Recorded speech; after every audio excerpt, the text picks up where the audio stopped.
right. Good afternoon, good evening, good morning, wherever you are in the world. This is going to be a short podcast. Dustin was supposed to join me, but he has some issues. Hi, Gina. And so Dustin won't be here. We are going to reschedule. He's really sorry he can't be here right now. So we're just going to talk a little bit about why do scammers use the military? So scammers use the military because they evoke trust, patriotism, sympathy, and it makes victims more likely to believe the scammer's story and less likely to question their inability to meet due to deployment. Hi, Mel. Again, I apologize for Dustin not being here. So to verify that someone is in the military, you can ask specific questions. And the first one is, what is your official email address? And they can give it to you. It is going to end in .mil. It is not going to be .com or even .net. So look for a .mil, and yes, again, they can give it to you. You can also ask them what their specific unit is, what their rank is, and their base of operations, which their base of operations, say, might be Fort Knox or Fort Bragg, or I don't know any of the particular ones, but that's going to be their base of operations. That's going to be where they deploy from.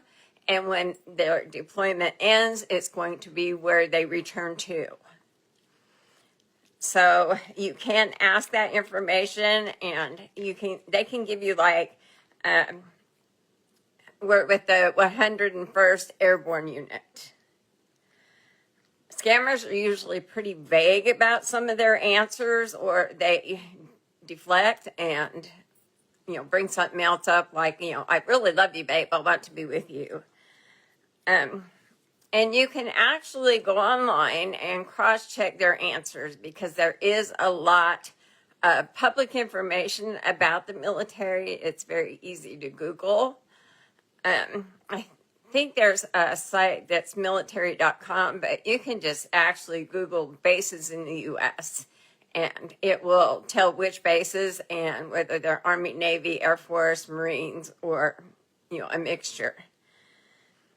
And this one says, can they be in their uniform and hold up a sign with the current date?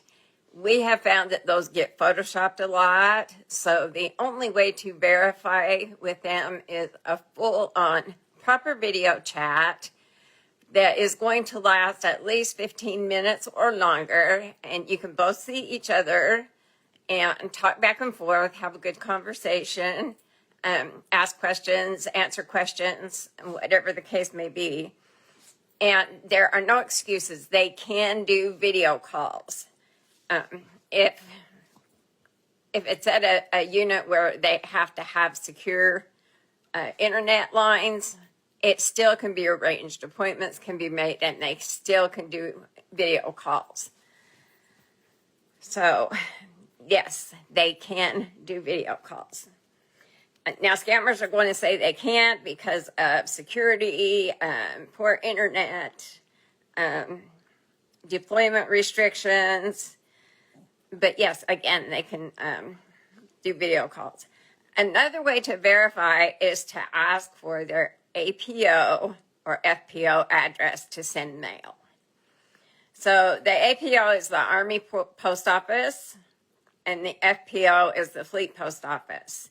And you can get those addresses. It's usually APO and then a number, and it sends the mail directly to the base or the post that they are at. So do not let them, fool you. And if they do give you an APO or an FPO address, Google it. It's very easy to do. And you can verify those addresses. But keep in mind, scammers can Google too. So you really need to, video chat is probably the best way.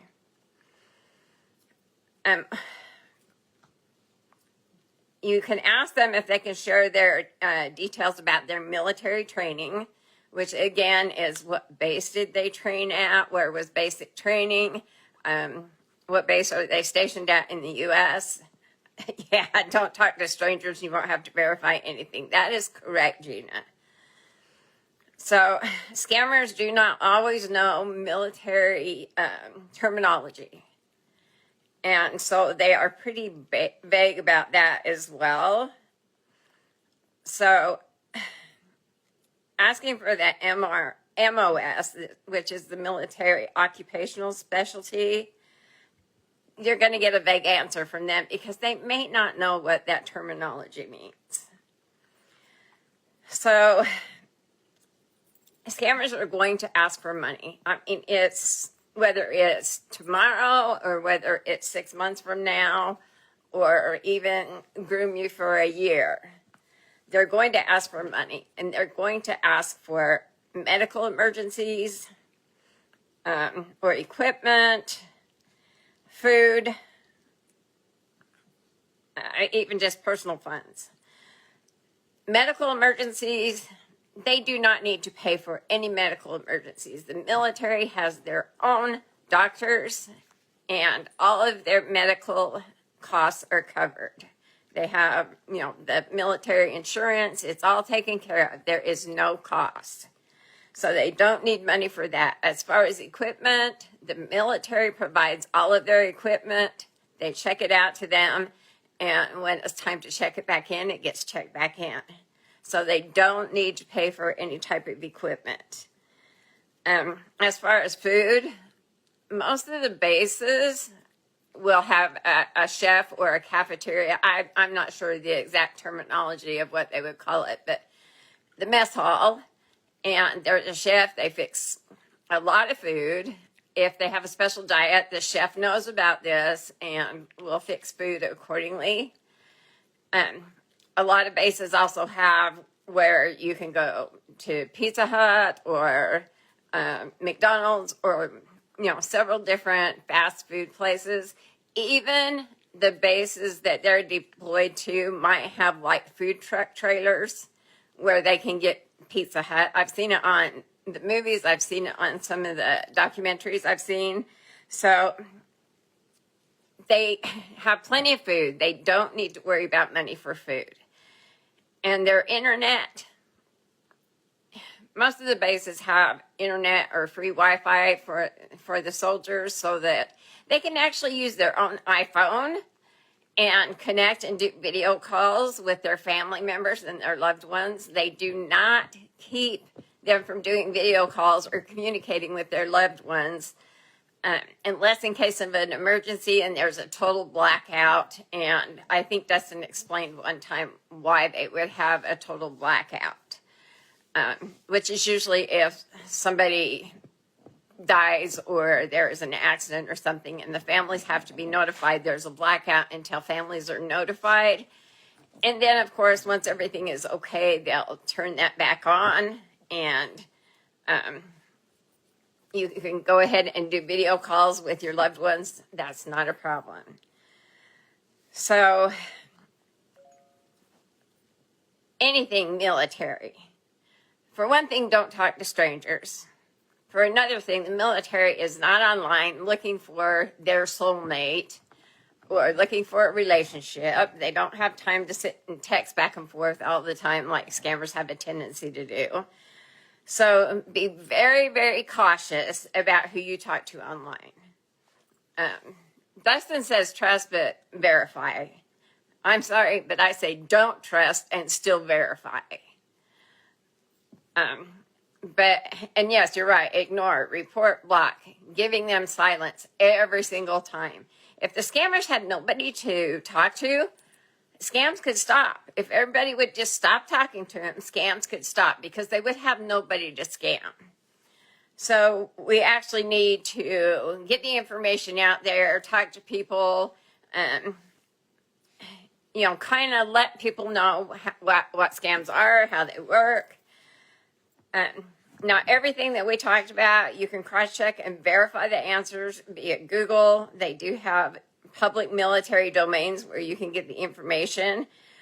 Also, watch for excuses as to why they can't say video chat or why they don't have internet. Some of them may claim they're on classified mission, top secret. If they're top secret and they're classified, they're not going to be talking to you, period. That's just all there is to it. Peacekeeping missions are often used, and it doesn't matter whether it's a military doctor, military, even a civilian they might say they're with the UN on a peacekeeping mission.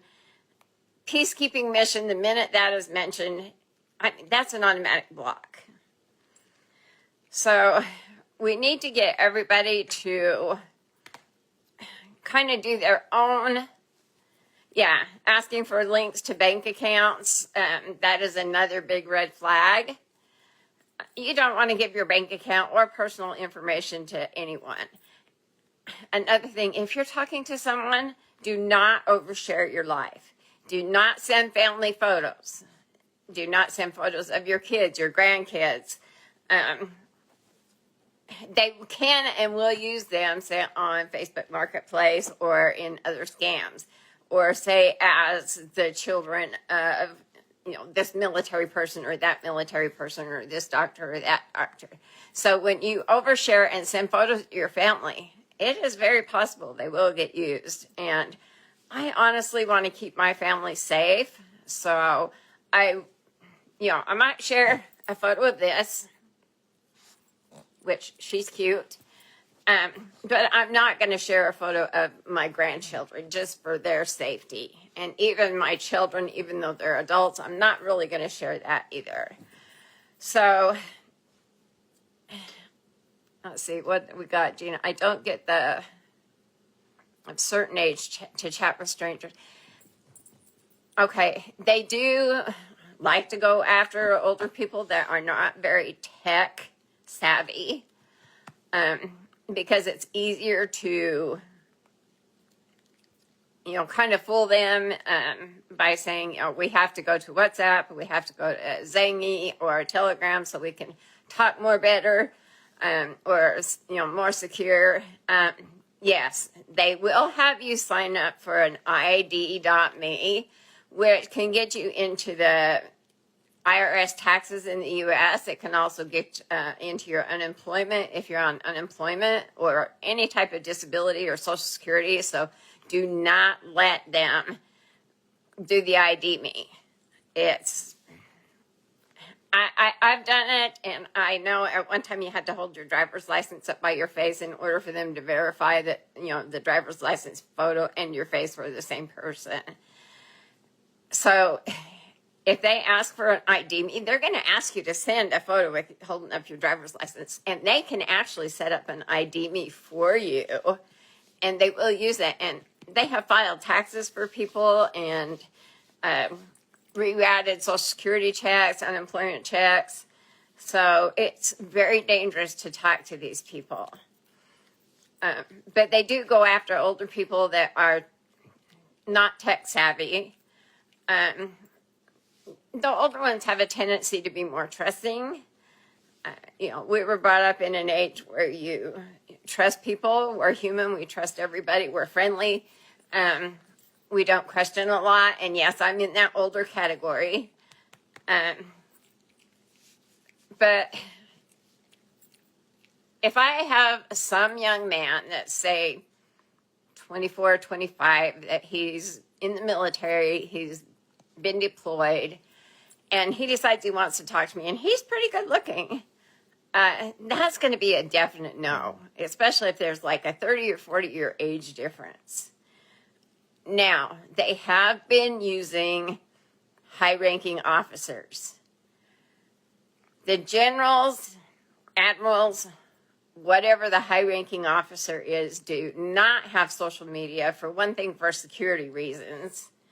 And for another thing, even if they did have social media, they're not going to be on there contacting strangers just to chat. and to get to know you more better and to maybe find a soulmate. It just does not happen.